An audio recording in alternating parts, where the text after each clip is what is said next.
What is up, everybody? This is the Four Pillar Podcast, baby, with Ian and Coach Matt. There goes my coconut water. So, Four Pillar Podcast, we believe in faith, family, fitness, and finance, and trying to live our life and grow in all four aspects. And if you do all four, well, I think it's going to make your life better, make you happier, all that good stuff. So today we're talking about a very special topic. We're talking about, which I think it affects a lot of, right? I don't know if it's a special topic, but yeah. Oh yeah, it's a special topic. 'Cause I think it affects a lot of people. The topic is, why are you fat, broke, and divorced?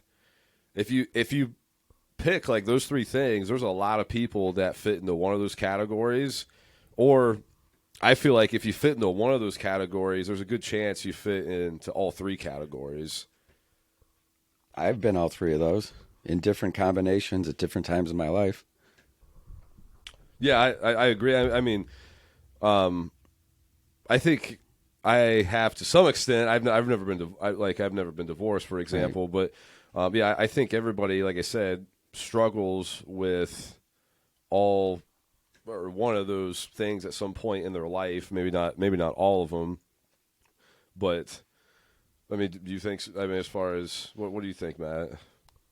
Well, I think all of these things have a lot in common, and they all kind of come down to the same thing.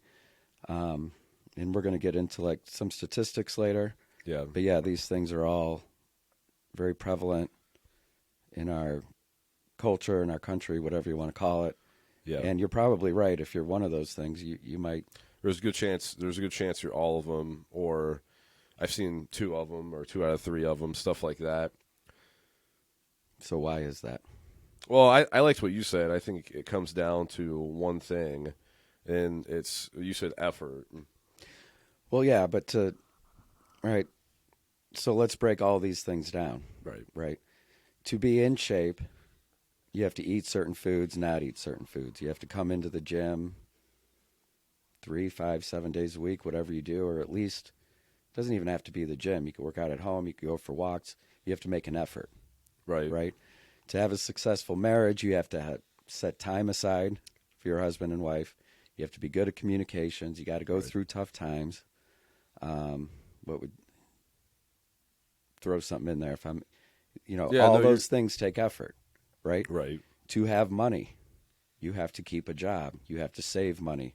You might, and I don't know very much about this, but invest and make smart decisions and, right? All these things take effort. Right. So, effort and discipline. Yeah. Or hard work. I mean, whatever combinations or attributes you want to display to that. It takes something more than just being.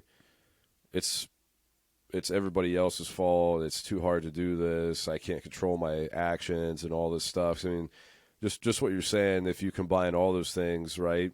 You can't go to the grocery store and just buy whatever you want. You can't go buy a bunch of clothes and buy the newest car or buy whatever it is luxury thing that you want or you think you need, and then complain about I'm broke, I don't have any money. When I mean, I don't think there's anything super special about not being broke. It's literally about, if you break it down to it, it's about not spending more than you make. Right, living within your means. Yeah, living within your means. I mean, even right. Under That's your the means to idea some that just extent. because you can afford the car doesn't mean you should buy it, or Right. the watch, or whatever. There has to be, has to fit into your budget, and Right.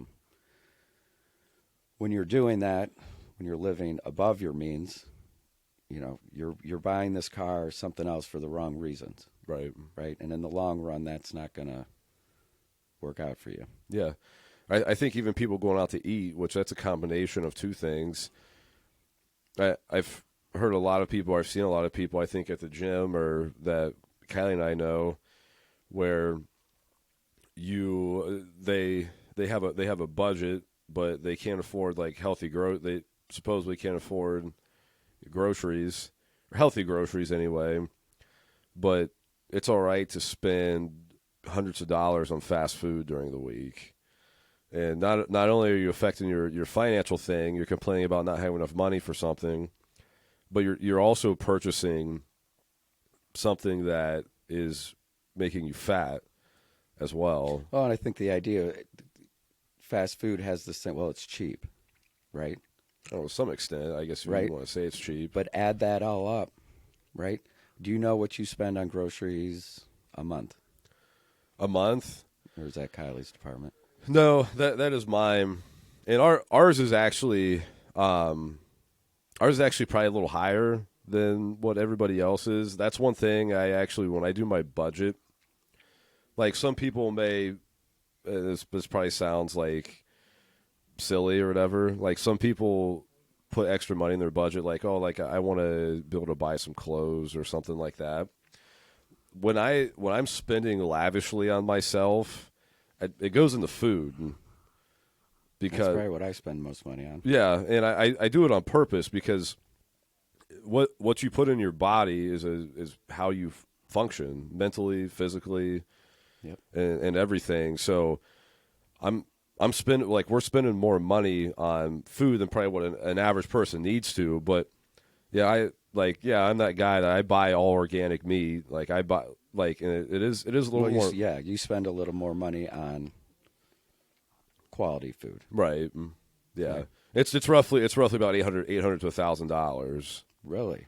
Yeah. Well, you got to think, man. Like I literally eat like 3 or 4 pounds of meat every day. Yeah. I mean that's like me. That's just me. That's not my wife. Right. I mean that when and I'm also spending on quality meat. So I'm eating 3 pounds of grass fed, 3 or 4 pounds of grass fed hamburger every day. Like Now, if you weren't in the financial situation you were in, but you still had the same kind of health aspirations, right. do you think that's something you'd still do? Yeah. Yes and no, because I've been there when I couldn't do that. And, I roughly, I'd break it down and get it down under like $5 a meal. I mean, I made it like super cheap. I literally did like tuna, rice, and broccoli. And I mean, that's like literally all I ate with eggs.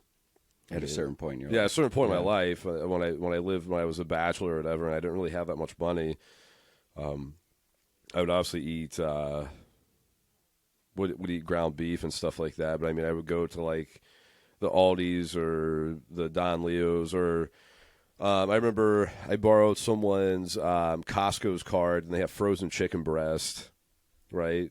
I'm not down in frozen chicken breast from Costco's, but you can freaking go there and get whatever the ginormous bag of frozen chicken breast for like $15, and it's like 30 pounds or whatever. Right. You made the best decisions with what you had. Right. Right. You didn't just say, "Oh, I don't have a lot of money, so McDonald's it is." Right. Right. That's kind of a. It's a mindset. Yeah. So all these things, they take, like you said, discipline. I said effort. So why aren't people making that effort, or why aren't they disciplined? Like, what's underneath all that, do you think? Well, I think one, that maybe they don't value certain things enough, right? Could that be something? Like for an example, if I guess I don't know, it's hard for me to compensate my brain around some of the things, like especially health, for an example, because obviously Kylie and I know some people that are like, they're just unhealthy, they're overweight, they're older, people are getting older, and it's like, man, you'd think you want to live. I'm not saying like this life's not about living to being 100, because like there's a whole other thing we get into about God and afterlife and all that stuff. Like I get you want to kick the bucket and go to heaven kind of thing or whatever. Like, okay, cool, but I mean, for the most part, you'd think you would at least want to live to the average life expectancy of you're 72 if it's a man, or whatever the stats are for that. I mean, just to be here for your kids, your grandkids, and making for sure your life. yeah, and making sure Your they get husband, your spouse, making sure they get to the point where they get in their life with as much support and love and help that they can to be successful. And I think that's important, and I think that's what God calls us to do. I don't think He calls us to be, fat and overweight, if you want me to be blunt about it. I think He wants us here as long as possible for the most part. Obviously, He can check us out anytime He wants, but I think it's our duty to be here and support our spouse and our kids and our family, make sure they're successful as long as possible. And if you're not prioritizing your health, that's one easy thing. Like, if you're 100 pounds overweight, you can't get on the floor, you can't move. You're going to have heart disease. You're going to have all this stuff that's diabetes. Diabetes. You're more likely to get cancer if you're overweight. If you have fat cells, they like fat. Cancer likes fat and sugar. That's COVID. Yeah. Obviously, we don't want to get into the political debate, but if you look at all the people, like I don't care what the CDC says, Dr. Fauci or whatever. If you were really probably digging the statistics, and they might even be on the CDC's, I don't know. I'm just saying this out of just what I've seen or heard from the news to other people, from nurses that have come into the gym and stuff like that. So this is very unofficial, but it's just my opinion. It's probably the number one indicator of death. No, yeah, it was or serious illness from it. Yeah, no, everybody that basically died from COVID was fat. Or overweight, however you want to say it.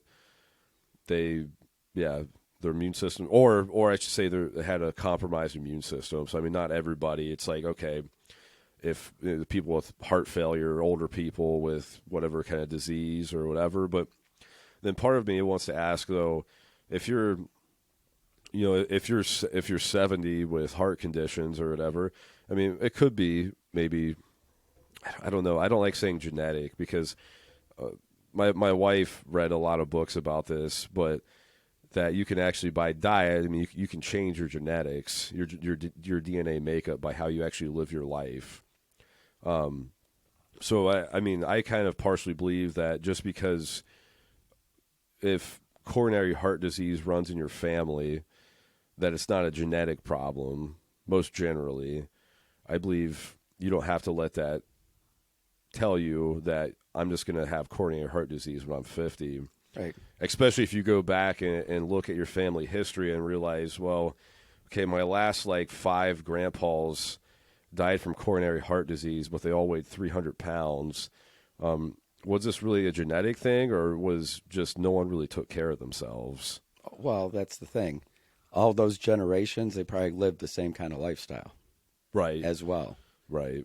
So there's a certain component of genetics, but then it's also generations of men living the same way over and over and over again. Right. Right. And really quick, while we're on that, like, for an example, my grandfather, that he obviously he just passed away or whatever, but he had his first heart attack when he was 39 years old. Really? Yeah, and they said supposedly that it was genetics, which I don't know if my mom or whoever has gotten the DNA testing or whatever stuff they do, but part of me just doesn't. I'm just not buying that it's genetic. Well, if that's the case, I was supposed to have my first heart attack by now. Right. Yeah. And then that's the thing too, when we look back on our family history, and stuff like that, just kind of unofficially, I guess you want to call it unofficially, we look back and his dad never had heart problems. He died from Alzheimer's, but that's when he was 80 or whatever. His mom lived to 93, no heart problems. The great-grandparents, no heart problems. My mom or my uncle have both had no heart problems. And the only thing that we can really correlate it to, which obviously we don't exactly know how he was living his life. I knew he was a farmer or whatever, but I think this also brings up that maybe just having physical activity as a farmer maybe isn't enough exercise either to stay healthy, and it depends on what you eat as well. So who knows what he actually maybe ate? Maybe there's something that he ate or whatever that that we don't know that was, I mean, obviously bad or whatever. I know I heard one point, which I'm not. I mean, he was an awesome guy. Or I'm not putting him down or any way or form. But I heard he's my grandmother or my great grandmother, which would be his mom or whatever, liked chocolate a lot. So I heard supposedly he was like a huge like sweets eater when he was younger before his heart attack. So, he was never like obese or overweight, but I heard he liked chocolate a lot. So I don't know. I don't know if there's something or what I'm saying. There could be more to it. He didn't He wasn't really a smoker or drinker. No, never smoked or never drank. But it could just be something. I mean, it could be something he ate simply that Well, he ate. yeah. I mean, we get into the health things. I mean, you hear about people that have really bad habits that live really long lives, Right. right? Somebody's had that grandmother who smoked till she was 105, never had a health problem, right? Well- I had a friend in middle school. His dad died in 6th grade of lung disease, never smoked a cigarette in his life. Right. I mean, things... I mean, things do happen. Yeah. The same thing. My other side of the family, my dad's side, my great grandpa Don. I mean, drank freaking, drank who knows 24-pack of beer every day after work. Right.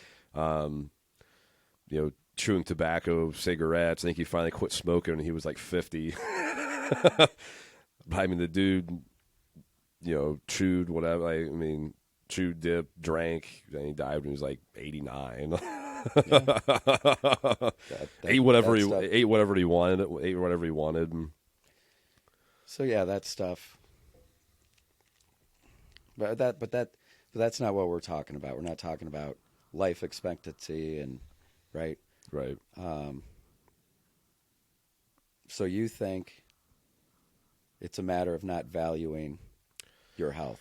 Yeah, I think that what it gets down to is that the one thing is not valuing your health, and then I think the effort, like effort slash effort slash discipline, or like it's not. I don't know. I don't know what the right word is. Maybe you can come up with a word, but it's not. I think value defines it, because if you don't value something, you're not going to work hard at it. But also just not wanting to put the effort or the work into it, like it's hard, right? Doing all this stuff is, I mean, ultimately all three of these things, if you're like being fat, being divorced, and being broke is actually easy, right? It's very easy to be fat. It's very easy to be divorced, and it's very easy to be broke. It's very easy to do all three of those. Easy in the sense that it doesn't take that effort. Oh, right. Yeah. Not easy in the sense that you're happy, fulfilled, anything like that. Oh, no, all three of those. Or that life isn't hard right. when you're broke, divorced, fat. Well, that's what I'm saying. Depends on how you define easy. Yeah, right? that's what I mean. It's easy to go eat whatever you want, gain 100 pounds. It's easy to say I'm just going to get divorced, and it's easy just to spend all your money on strippers and whatever else and beer. Yeah, I think part of it, and the few podcasts I listen to, a couple people keep bringing up the same thing, and that is that Americans have become very unserious people. Right. Having personal pride, having a sense of dignity, doing things because they're the right things to do. Stuff like that. I think that's a part of it. And then like I said before we started recording, there's this thing right now that our personal happiness has to come before everything. Right. Right. I don't know how many times I heard when I was going through the divorce, like, well, you got to be happy. Well, you got to do what's best for your happiness. Right. Which that's like getting is some. garbage. Yeah, it's getting into some delayed gratification stuff there, man. Well, all of this is Right. You just worked a really long day, right? Everything went wrong. You're in a pissed off mood, whatever. What's going to satisfy your immediate happiness? Going home, laying down on the couch and turning on the TV, or going to the gym? right? Immediate happiness. Well, yeah, I Probably mean, the probably cowards. watching TV, which also is probably going to include Doritos. Yeah. Um, you know, there's this, something happens at work, you don't like your boss, well, then just quit. Right? You don't deserve that. Right. Just quit your job every time the slightest thing goes wrong. Right? Your spouse doesn't, everything he or she doesn't make you the happiest you've ever been. Get divorced. Yeah, get divorced, find a new one. Yeah. I mean, God forbid you be unhappy for 3 seconds. 3 days, 3 months. I mean, yeah, any of it, right? We are going to go through these things, right? Life is going to be hard. That's guaranteed to us, Absolutely. right? So how do you respond to that, and what do you do? Now we just do nothing. We curl up in a ball and we lay down and we Right. don't fight back or anything. Yeah, it's interesting you say that too. Just like if people feel like, no, I have to be happy. Everything has to be happy, has to be easy, and that's the only thing that matters. And if I'm not happy, I'm just going to do whatever's going to make me happy. When actually, when I draw from it as well, like I think even when you talk about the Bible, I mean, God tells us that we're going to toil and work and be miserable Right. for the rest of our lives. And to be honest, if we've talked about these three things and War of the Four Pillars, why is everyone atheist now? Or what? And we put that in there: fat, divorce, broke, and you can substitute that word out: non-believing, whatever. Right. But I mean, would you say too, being self-centered as well, or selfish? is a part of all this. Yeah, I mean, Yeah, I think there's so many. I mean, have you heard the word narcissism more in the last year than you've ever heard it in your life? yeah, I would mean, say, a lot of people I would use say that so. word now, Yeah, and they're usually calling somebody else that. But It's that's because what we have become. We are a narcissistic society. and you're saying that because of like if I go tell you that you look over you're overweight, you've been eating too many donuts or something. You're saying that I'm just being a negative person, that you should be happy to eat donuts even though it might kill you or something like that. Am I saying that? Well, no, I'm saying is that what you mean by narcissism? No, what I mean by hearing that word a lot is, especially if it's somebody just got divorced or broke up with someone, what they say about their ex is, oh, they were a narcissist, Yeah, I see what you're saying now. right? But I think in general, everything's about us, right? There's a lot to life that has to do with being part of something, the church, Right. or religion, just in general, being a Christian, your family. You can't go through life just looking out for yourself only. I mean, can you do that? Kylie, your employees, Eden, you don't take anyone else in consideration. You just please Ian 100% of the time. Yeah, when I actually think about that, it actually almost makes you feel like, man, you'd almost be miserable feeling. To live like that? Yeah, you know how try to think like that for a second. Like, think of how selfish and unsatisfying you'd have to be. Well, that goes into like when you said it was easy to be these things. Well, it kind of depends on what you mean by easy. Well, right, Right? Because a lot of people, I think, people that live off other people's money, they sit home all day, they watch Netflix, they don't have a job. You might hear somebody say, "Oh, it must be nice." Like, what would be nice about that? Well, and yeah, that is true. I think maybe what even might be worse than those people, because maybe I think those people have even accepted, like they may not free of just say that this is what I want to do, but I mean, if there's someone that's just living in their mom's basement, watching Netflix, eating whatever they want, they don't go to work or anything, they've almost accepted that's like what they're going to do, right? I think maybe what even might be worse than that is the people that are, I mean, I think we've probably even seen people like this that come in and act like all of that, but they still make themselves go to at least they're still making themselves do something, but they go to a job they hate and they just complain about everything. They're still overweight because they just eat whatever they want. and they just complain and say, "Oh, that this person can do that because of X, Y, Z," or they go see their doctor and get liposuction or take a fat burner or something, and I can't spend money on that because I don't have enough money because of blah blah blah blah blah. I mean, But right? they can spend money on some of this other, right? I Right. mean, yeah, it's I think that goes back to there used to be a time when we had, we wanted to do things with our lives, right? We wanted to be somebody. Right. And I hear so often, like, people just, whatever's going to be the smoothest, easiest route of least resistance, they'll take it, right? So I would, like, at the end of this life, what is it that you want to say you did? Oh yeah, absolutely. Who did you become? What did you do for other people? What did you do with the time you had here? You were fat, divorced, broke, and atheist. I mean, like, what? I think we're losing part of that, right? Right. And I think part of it is, I've heard people call it, we're living in the generation of self-love, like, which I hate, but that is that happiness first, my happiness first. Right. I think one thing that everybody, all of us, no matter where we are from or how different we were, we'd all agree we only live once. Oh, absolutely. Right, at least in the worldly sense.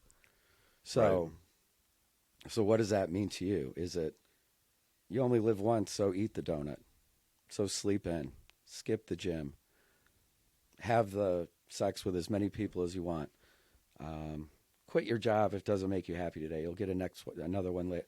Like, it's one way of looking at you only live once. Right. Right. Which I think is what you're saying is a bad way to look at it. Well, I think a lot of people have it. I don't know that it's bad. I mean, that's an extreme version of it. Or you only live once, so I'm going to try to, like, squeeze every last drop of juice I can get out of this, right? I want to be the best version of myself. Right. Because I only get one shot at this, and I think there's a real, I think you have a lot of people on one side and you got people see it through the other side too. Yeah. And I think the only way someone can help themselves or do this is they just have to accept accountability and stop blaming other people for Well, I mean, it not happening. But there's enough people that aren't. I mean, that is definitely true, and that's stuff we've talked about before. But there's enough people who aren't blaming anyone; they just don't want to do anything. Yeah, They there's don't no care motivation. enough, Yeah. right? There's laziness, and then there's apathy, which is laziness plus. I just don't really care about anything. Yeah, I don't really, which is crazy. I'm to think indifferent about. towards it. It doesn't bother me this way or that way or any other way. Right, which is What do you think you say to those people? Right, because part of me is, like, well, obviously I don't know if we're making this podcast, we want to try to help people or whatever. As far as if someone's listening to this that is one of those people, and they're like, well, man, you don't understand my situation. My wife or my husband does this, or oh man, I can never do that because I have to pay child support, or I have to do this, so I can't quit my job and go get a new job where I make more money, or start my own business, or do X, Y, Z, or oh, I have 3 kids and I don't have enough time to work out, and I mean, like, right? What advice do you think we could give to somebody that is? I feel like that's the most common thing that I hear of people saying. I mean, when, let's say I'm trying to talk to someone I work with every day, and I've gotten to know them, and I know if they have kids or don't have kids, if they believe in God, if they don't, if they, whatever their situation is, I might say something to, let's say they have kids. I know they have kids. Their kids mean a lot to them. Yeah. Well, I might say something like, well, what kind of father or mother do you want to be to these two? So I might try to push it in a direction of a way that, Yeah. in something that means something to them. But when you get down to it, like all these things we mentioned, like I don't know if I can use this word. Stop being everything Yeah. you just mentioned comes down to that. You're being a wuss, Yeah. Just start doing hard right? things. Yeah. And I mean, hard things doesn't have to be. It could be way different to me than someone else. If I mean, this may sound silly to you, but it may not be someone else. I mean, if a hard thing is like waking up at 8 o'clock in the morning, if that's hard for you, then that's what you need to do. Do it. Yeah, it If doesn't you're have. sitting there, you're supposed to be eating a certain way, and there's a donut on the table, and you go and eat it. You're being a pussy, right? Right. I mean, is there any other way to look? It was too hard not to do it, Right. so you caved. Yeah. And then that's something that I tell people that I work. Is that who you want to be? Yeah. This stuff is too hard for you. You can't do it. Like, can you live with that? I apparently, you know, some people can, but Yeah. sometimes that, you know, when you put it that way, or when you make them think of it that way, you know, especially like you said, where they come in with all the stories and all the excuses, and this, I mean, Yeah. You have to condition yourself to get comfortable with being uncomfortable. and if you do have all these things, I forget what you said, but my wife this and my kids that and my job, and then, you know, you want to become, you know, you don't want to be fat, you don't want to be divorced, you don't want to be broke. When you do all these things, now you had all these things against you. That's an awesome story.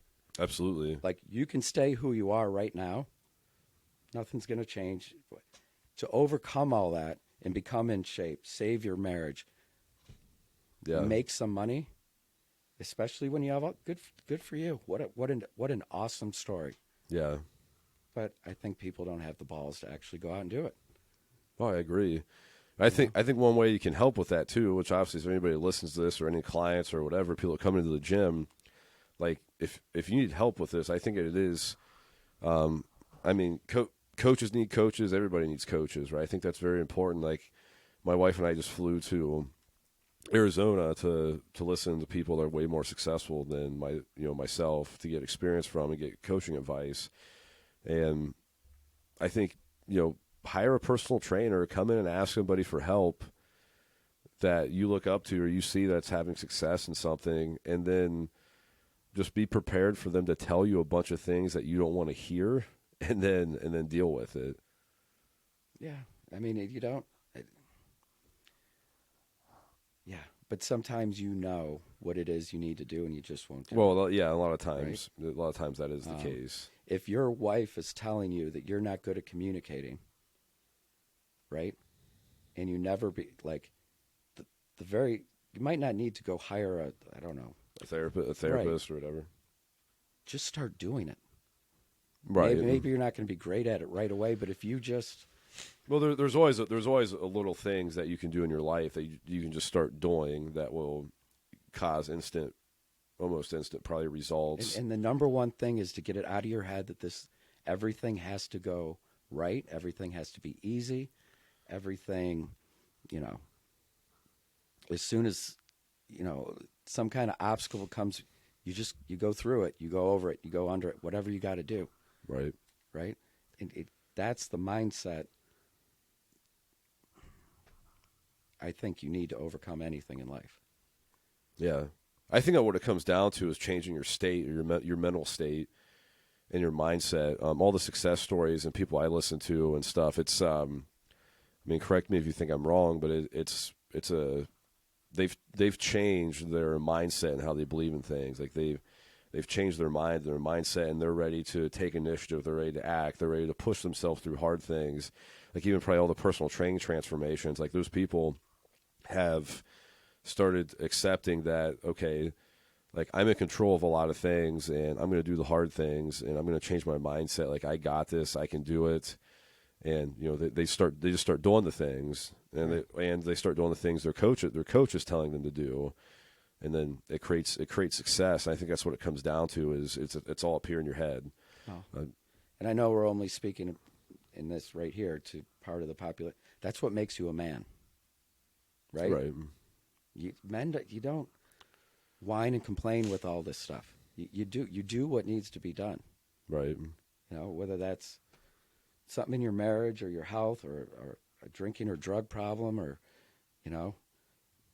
doing something better for yourself in your career. Like, you just do it. Right. Maybe that's a topic for another show. What happened to masculinity and Right. Yeah, and that's stuff a whole like that, nother but topic. like all the people you follow, the books you read, like last week, and the people you go listen to, did any of them have an easy road? Oh no, all tremendously hard. Yeah, Yeah, and you just tremendously hard. tremendously hard. Yeah, Yeah. I mean, literally, the one guy, which I've never heard of this guy specifically, but I mean, he's really popular. Is Lane Norton. He like literally built his entire business. Wife left him, took every single dollar. Like literally, he said he had $0 and he had to do it all over again. right. And these setbacks are what build his character to become who he is. Right. Right. Having an easy life doesn't really get you anything. Yeah. I mean, it gives you comfort and pleasure, but it doesn't build any character. It doesn't. What's the word I'm looking for here? Very rarely do people who are born with like silver spoons in their mouth and nothing never face tragedy or overcome anything go to high places. Right. Right. It's these people who have to keep picking themselves up, like Rocky. Yeah, Right? That's an easy story for yeah. you. And another one I'll share that I heard last week too. Bedros Keuilian, like one of my favorite guys I listen to. If you want a good book, read "Man Up" by Bedros. And he's an immigrant from actually. I want to get this right. I think it's actually from Ukraine, or Ukraine or Russia, somewhere in there. So his parents fled to, obviously, United States, and I mean he talked about him and his parents come over here. English is a second language to him. Growing up, super bullied, way behind in school, obviously, super overweight. He literally have to. He literally had to. Like when he even graduated high school and stuff, he'd have to literally eat garbage out of. Really? Yeah, that he literally said. His dad showed him how to. Go to their certain supermarkets or whatever. I think they lived in New York City at the time, and they had like it was food that was expired. It may not have been necessarily bad, but they throw it in the dumpster. And so he was saying how he would pick out the cheese or whatever, and then the lettuce that would be like wilted and whatever out of the dumpster, and how although you just peel a couple layers of the lettuce back, and there's some more lettuce in there that's good, and if you just cut the mold off the cheese out of the dumpster, I mean it was Right. Yeah, that's how that guy basically ate dinner every night for years. Okay, so for anybody who doesn't know who that is, fast forward, and now he owns the Fit Body Boot Camp franchise, which does $225 million of revenue every year. Right. So instead of his mindset being, well, life sucks, and my family put me here, my family sucks, and this all, like, he found his purpose, Right, and nothing stopped him, right? He didn't pursue a life that was just, well, I just want to be comfortable, and I always want to be happy and fun. He set a really high bar for himself. He went after it, and he didn't let anything get in his way, right? right. So, I mean, that's... And then, like, really quick, Matt, go ahead and share those stats on the obesity thing real quick here before we finish up. I thought that was pretty interesting. 1960s, 13.4% of our, this is all American, and they went off BMI 30 or higher. Yeah. 1960s, 13.4. 1980s, it gets up to 30%. Right now, we're at like 43, 44% of our population is considered overweight. That's a lot. And by 2030, they're expecting it to be 60. Wow. Yeah. Okay. And I just looked this up while we were killing time. 1970, 90% of Americans considered themselves Christian. Mm-hmm. Today, that is at 60%, What did you say it was before? 90. Oh, gotcha. And in 30 years, Christians will be a minority in this country. That's what they're projecting. Yeah, It's so not a fact. yeah, it's projected. Yeah, it's crazy. And you had I had the divorce statistics, which United States says is ranked number 4 in the world for divorce rates. I tried to look this up, and the thing that is interesting about this, if you go off the CDC's rankings, guidance, yeah. I think I'm trying to even see if I have it here because I think it exited because it was so stupid. No, here it is. There. I mean, they supposedly say that divorce rates have shrunk. Okay, but this data excludes California, Hawaii, Indiana, Minnesota, and New Mexico, Louisiana, and Oklahoma, and Georgia. That's like getting pretty close to half the country, and pretty. Why weren't they included in this? It doesn't say. It just says it excludes data. So it from says those, the divorce rate is going back down. supposedly from the CDC, with excluding like 10 states. Well, and I know we're not going to do this while we're recording, but I wonder what the rate of people even getting married in the first place is. Well, and that's what I was actually going to bring up is, one, the population's increasing as well, which is going to affect that. And it said the population's increasing and the rate of marrying is actually going down. And we're at, as far as reproducing, we're below replacement level. Right. So that's a trend that's going in the same. Yeah, because there's actually I was trying to find the other stat here, but it was like, it said that we're at the all-time high for unmarried couples, like in the United States. So, But they live together. And right, but they live together and they basically act as a married couple. But then if you look at statistic-wise, it's not right. So it doesn't why do you count as think a they don't want to divorce. get married? Ooh, that's a good one because of commitment. You think? Maybe You I don't don't think know. these people are committed to each other? Well, I don't think know. Religion plays a part in it. That could be a part of it. I think also maybe a part of that is commitment or owning that or Because they could get out like that if they wanted to. yeah. I mean, how many times have you heard of somebody like they've been together for like 10 years and they get married and they're divorced in like 2 years? Yeah. I don't know what. Yeah. Yeah, I mean, I hear of that a lot. But I read something else on here that said though. Yeah, this is from a different source. It said 50% of all marriages went to divorce in the United States. Yeah. So I think those statistics are actually very, very bad, if you want my opinion on it, from the CDC. Oh, I mean, you I can think get it's them from so many different places. right. It's hard to know which ones are the most accurate, but they're all, did you look up like poverty or medium income or anything? Yeah, I looked at that as well. Poverty is actually at an all-time low from multiple sources. That actually has decreased, but I think it also depends on how you define poverty. Like for an example, it says in the 90s, basically it was about, it went between 13.5% to 15%, and now in 21 we're at about 11.5%, which I could actually believe that, because I mean there's more readily available things now than there was in the 90s. That doesn't mean there's not more people complaining about everything. And I think it also depends on how you define poverty as well. I mean, what's actually poverty? Oh, it could also be, in our title, how did you define broke? Living under the bridge? Right. Or yeah, just not having a lot of disposable income, or not be able to have money to buy a pair of shoes you want. Yeah. I mean, that could literally be being broke to somebody. That could mean, yeah. which is ridiculous if you ask me.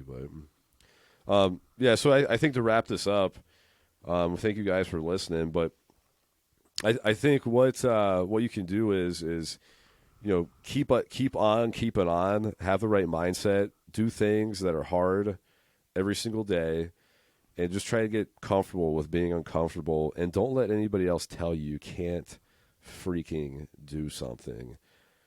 Go hard at it every day. and have your goals down and stay tunnel vision on what you want to accomplish, and just think about one thing that I changed a while back that I've been trying to reinforce my mind too, that helps me, is like I said, this life's about serving people and helping people.